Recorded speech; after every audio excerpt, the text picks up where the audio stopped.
പരമകാരുണികനായ ശ്രീനാരായണ ഗുരുദേവ തൃപ്പാദങ്ങൾക്ക് മുന്നിൽ പ്രണാമം. ശ്രീനാരായണ ഗുരുദേവ തൃപ്പാദങ്ങളാൽ വിരചിതമായ വിഷ്ണു അഷ്ടകം എന്ന കൃതിയിലെ 4-ാമത് ശ്ലോകത്തിൻ്റെ പഠനത്തിലേക്ക് നാം പ്രവേശിക്കുകയാണ്. ഭുജംഗതൽപം ഭുവനൈകനാഥം പുനഃപുനഃസ്വീകൃതകായമാദ്യം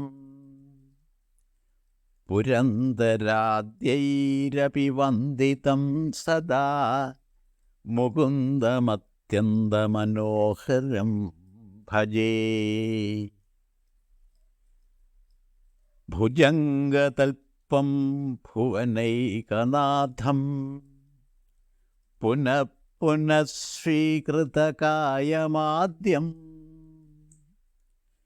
പുരന്തരാദ്യൈരപി വന്ദിതം സദാ മുകുന്ദമത്യന്തമനോഹരം ഭജേ.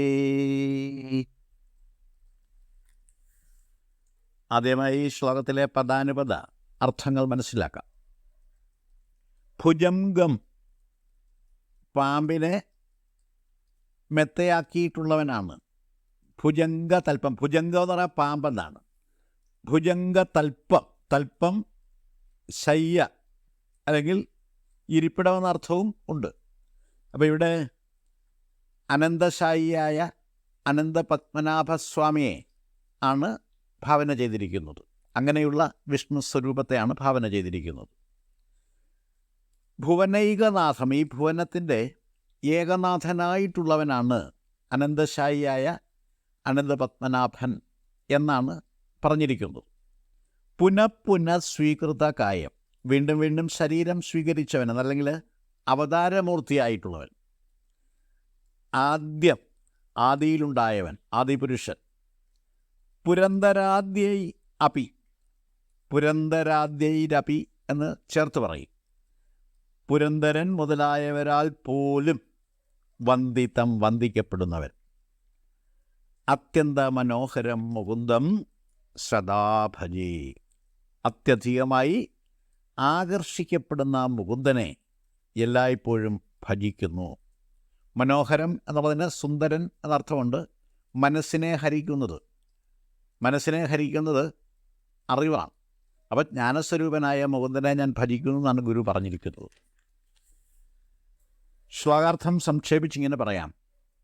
പാമ്പിനെ മെത്തയാക്കിയിട്ടുള്ളവനും അഥവാ സർപ്പശയ്യയോടുകൂടി വിരാജിക്കുന്നവനും ലോകത്തിന് ഒരേ ഒരു നാഥനായിട്ടുള്ളവനും വീണ്ടും വീണ്ടും വിവിധ ശരീരങ്ങൾ സ്വീകരിച്ച് അവതാരങ്ങൾ കൈക്കൊള്ളുന്നവനും ആദിപുരുഷനും പുരന്തരാദികളാൽ പോലും വന്ദിക്കപ്പെടുന്നവനും മനസ്സിനെ അത്യധികം ആകർഷിക്കുന്നവനുമായ മുകുന്ദനെ ഞാൻ സദാ ഭജിക്കുന്നു.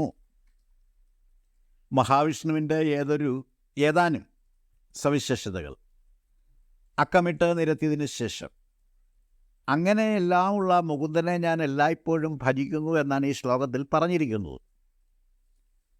ഇവിടെ അക്കമിട്ട് നിരത്തിയിട്ടുള്ള ഓരോ വിശേഷണങ്ങളും സൂക്ഷ്മ വിചാരം ചെയ്ത് നോക്കിയാലേ ഗുരു പറഞ്ഞിരിക്കുന്ന വിഷ്ണു സ്വരൂപത്തെ വെളിപ്പെടുത്തി അറിയാനായി സാധിക്കും.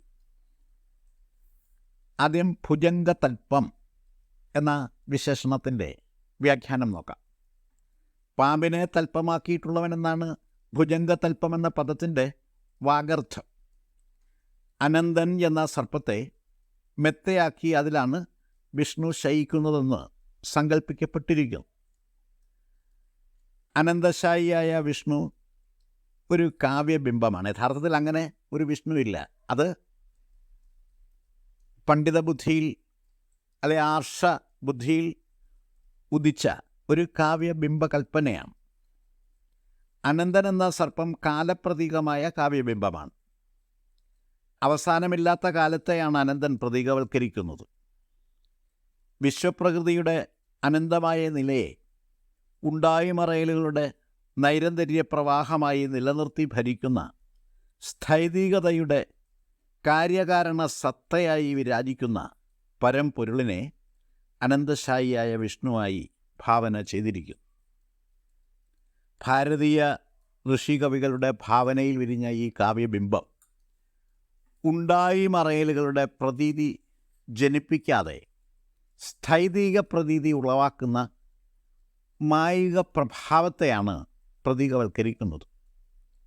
പാലാഴി മധ്യത്തിൽ മെത്ത പോലെ ശരീരം ക്രമീകരിച്ചു കിടക്കുന്ന അനന്തൻ 1000 തലകളോടുകൂടിയ ഒരു ദിവ്യ സർപ്പമാണെന്നാണ് പുരാണ സങ്കല്പം. അനന്തൻ്റെ 1000 തലകളും 1000 ഭണങ്ങളും കാലരൗദ്രത്തിലെ സംഹാരാത്മകതയെയും പരിപാലനാത്മകതയെയുമാണ് സമന്വയിപ്പിച്ച് പ്രതീകവൽക്കരിക്കുന്നത്. രാജസപ്രധാനമായ ബ്രഹ്മപ്രഭാവവും താമസപ്രധാനമായ ശൈവപ്രഭാവവും സമന്വയിച്ച് സൃഷ്ടിന്മുഖ സംഹാരധർമ്മം സ്വയമേവ നടക്കുമ്പോൾ അവയ്ക്ക് അനുപൂരകമായ സമന്വയ പ്രഭാവ വിശേഷമായി വിഷ്ണുപ്രഭാവവും സ്വയമേവ സംഭവിച്ചുകൊണ്ടേയിരിക്കുന്നു. അവിടെ സമന്വയം അവിടെ സംഭവിച്ചുകൊണ്ടേയിരിക്കുന്നു എന്നാണ് അനന്തശായിയായ വിഷ്ണു എന്ന ആ ഭാവസങ്കല്പം, അല്ലെ ആ രൂപസങ്കല്പം, ആ കാവ്യബിംബസങ്കല്പം വിളിച്ചോതുന്നത്. ഭുവനൈകനാഥം, ഇതാണ് അടുത്ത വിശേഷണം. ഭുവനമെന്ന പദത്തിൻ്റെ വാഗർത്ഥം ഭവിക്കപ്പെട്ട സർവ്വതിൻ്റെയും കൂട്ടമെന്നാണ്. ഭുവനൈകനാഥം എന്ന സമസ്ത പദത്തെ ഭുവനത്തിൻ്റെ ഏകനാഥൻ, അതിനെ ഇഴവിരിക്കുന്നത് ഭുവന ഏകനാഥം എന്നാണ് ഇഴവിരിക്കേണ്ടത്. അപ്പോൾ നിലവിലുള്ള, ഭവിച്ചിട്ടുള്ള സർവ്വതിൻ്റെയും, ഉണ്ടായിട്ടുള്ള സർവ്വതിൻ്റെയും നാഥൻ അഥവാ കാര്യദർശി എന്നർത്ഥം സിദ്ധിക്കും. വിഷ്ണു പ്രഭാവത്താലാണ് ലോകം പുലരുന്നത് എന്ന തരത്തിലും ലോകത്തെ പുലരാൻ സഹായിക്കുന്ന ശക്തിപ്രഭാവം എന്ന തരത്തിലും ഭുവനൈകനാഥം എന്ന പദത്തിനർത്ഥം പറയാവുന്നതാണ്. ആ ശക്തിപ്രഭാവത്തിന് രൂപമോ അല്ലെ അതുപോലെയുള്ള മറ്റ് യാതൊരു വിശേഷാദികളുമില്ല. അതുകൊണ്ട് തന്നെ വൈഷ്ണവ തത്വത്തെ ഏകവും അഖണ്ഡവുമായ പരമ്പൊരുൾ എന്ന് ഭാവന ചെയ്യുവാൻ മാത്രമേ നിവൃത്തിയുള്ളൂ എന്നാണ് ഈ പ്രയോഗത്തിലൂടെ ഗുരു പറഞ്ഞു തരുന്നത്.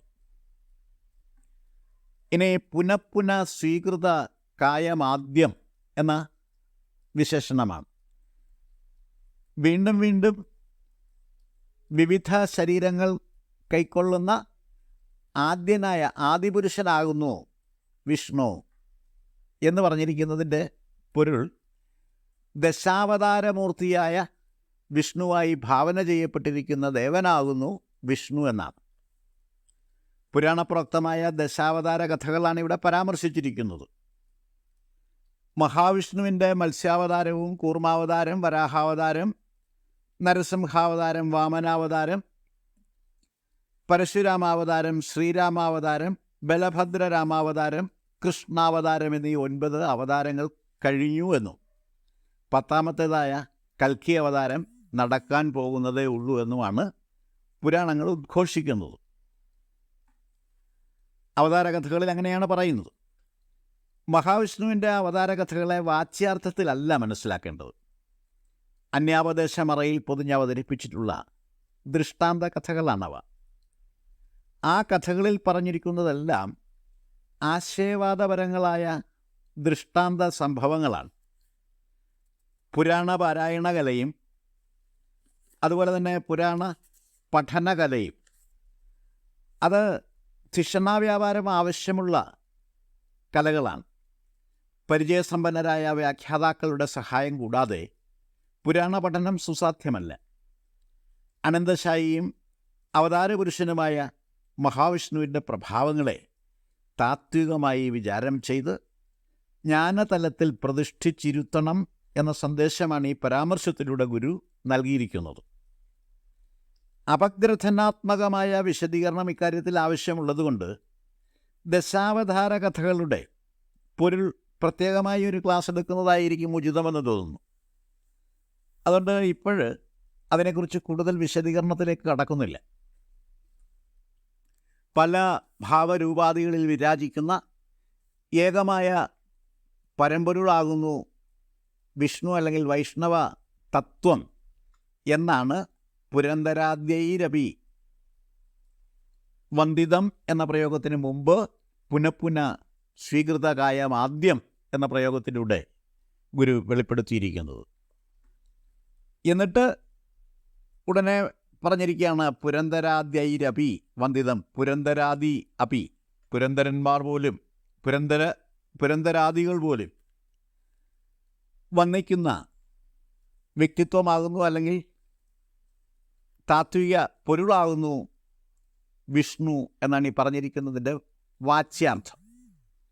പുരന്ദരൻ മുതലായവരാൽ വന്ദിക്കപ്പെടുന്നവൻ. പുരം ധരൻ എന്നീ രണ്ട് പദങ്ങളുടെ യോഗമാണ് പുരന്ദരൻ. പുരമെന്ന പദത്തിന് ശരീരം എന്നും നഗരം എന്നും അർത്ഥമുണ്ട്. പുരാണങ്ങളിൽ ത്രിപുര ദഹനനായ ശിവനെയും വിഷ്ണുവിനെയും ബ്രഹ്മാവിനെയും ദേവേന്ദ്രനെയും പുരന്ദരന്മാരായി വിശേഷിപ്പിച്ചിട്ടുണ്ട്. ദേഹോഹ ബോധത്തെ ദഹിപ്പിച്ച് ബ്രഹ്മാഹബോധമൂട്ടി ഉറപ്പിക്കുന്ന ജ്ഞാനസ്വരൂപതയാണ് യഥാർത്ഥ പുരന്ദരൻ. ദേവപദത്തിൻ്റെ അർത്ഥം ജ്ഞാനപ്രകാശമെന്നാണ്. അതുകൊണ്ട് ദേവരാജാവായ ഇന്ദ്രനെ പുരന്ദരനായി വിശേഷിപ്പിക്കുന്നതിൽ യാതൊരു തെറ്റുമില്ല. ജ്ഞാനസ്വരൂപതയുടെ സഞ്ചിത സംഗ്രഹമായി ദേവേന്ദ്രൻ ഭാവന ചെയ്യപ്പെടുമ്പോൾ പുരന്ദരൻ എന്ന വിശേഷണം ദേവേന്ദ്രന് സർവദാ യോഗ്യം തന്നെയാണ്. ത്രിപുര ദഹന കഥയും വൈഷ്ണവ പുരാണ കഥകളിലും ബ്രഹ്മ പുരാണ കഥയുമൊക്കെ മൂല്യനവീകരണം ചെയ്തറിയുമ്പോൾ ത്രിമൂർത്തികളായ മൂവരും, അതായത് ബ്രഹ്മ വിഷ്ണു മഹേശ്വരന്മാർ ജ്ഞാനസ്വരൂപന്മാർ തന്നെയാണെന്ന് ബോധ്യപ്പെട്ട് കിട്ടുന്നതാണ്. ബ്രഹ്മോപാസനയും വൈഷ്ണവോപാസനയും ശൈവോപാസനയും ആത്യന്തികമായി ജ്ഞാനസാക്ഷാത്കാരത്തിലാണല്ലോ ചെന്ന് കലാശിക്കുന്നത്. അതുകൊണ്ട് ഇവിടെ പുരന്ദരാദികളായി വാഴ്ത്തപ്പെട്ടിരിക്കുന്നത് ത്രിമൂർത്തികൾ തന്നെയാകുന്നു എന്ന് പറയാവുന്നതാണ്.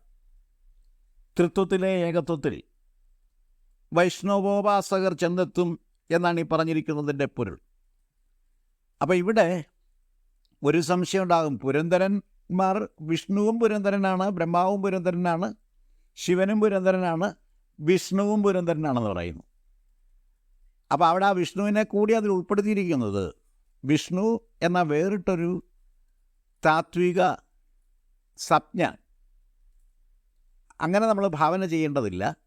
ബ്രഹ്മാവിഷ്ണു മഹേശ്വര ശക്തിപ്രഭാവം അത് ഒന്നായ പൊരുളിൻ്റെ തന്നെ 3 വിഭാഗങ്ങൾ മാത്രമാകുന്നു എന്ന തരത്തിൽ അതിനെ മനസ്സിലാക്കിയാൽ മതിയെന്നാണ്.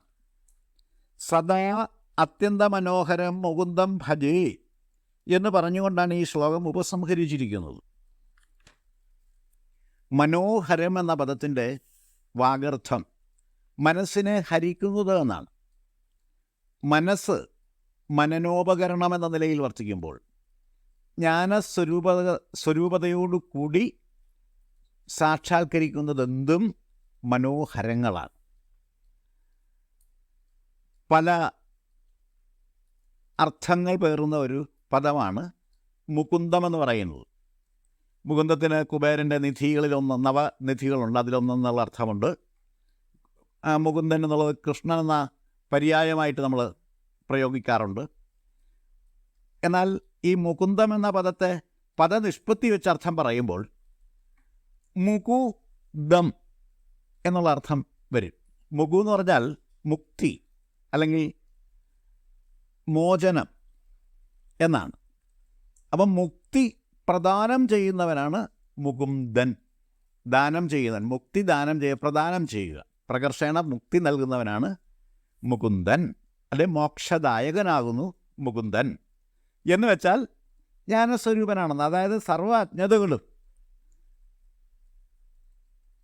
ബന്ധനങ്ങളായിട്ട് ഭവിക്കും. അല്ലെങ്കിൽ നമ്മൾ വേറെ രീതി പറഞ്ഞാൽ സർവ്വബന്ധനങ്ങളുടെയും കാരണം അജ്ഞതയാണ്. അജ്ഞത മാറിക്കിട്ടിയാൽ സർവ്വബന്ധങ്ങളിൽ നിന്ന് നമ്മൾ മുക്തരായിത്തീരും. എന്ന് വെച്ചാൽ ജ്ഞാനസ്വരൂപതയോടുകൂടി വിഷ്ണുവിനെ ദർശിക്കാൻ ആർക്കാണോ സാധിക്കുന്നത് അവർക്ക് യാതൊരുവിധ സംസാര ബന്ധങ്ങൾക്കും വിധേയപ്പെടേണ്ടി വരുന്നില്ല എന്നാണ് അതിൻ്റെ അർത്ഥം. അങ്ങനെയാണ് വിഷ്ണു മുകുന്ദനായി ഭവിക്കുന്നത്. മനസ്സിനെ ജ്ഞാനസ്വരൂപതയിലേക്ക് ആകർഷിക്കുന്ന ജ്ഞാനപ്രഭാവമായി ഞാൻ സദാ വിഷ്ണുവിനെ ഭജിക്കുന്നു എന്നാണ് ഈ ശ്ലോകത്തിൻ്റെ ഉപസംഹാര രൂപേണ ഗുരു പറഞ്ഞിരിക്കുന്നത്. ഇത്രയും കാര്യങ്ങളാണ് ഈ ശ്ലോകത്തെപ്പറ്റി വിശദീകരിക്കാനായിട്ടുള്ളത്. ഞാൻ എൻ്റെ വാക്കുകൾ ഉപസംഹരിക്കുന്നു. ഗുരുധർമ്മം ജയിക്കട്ടെ.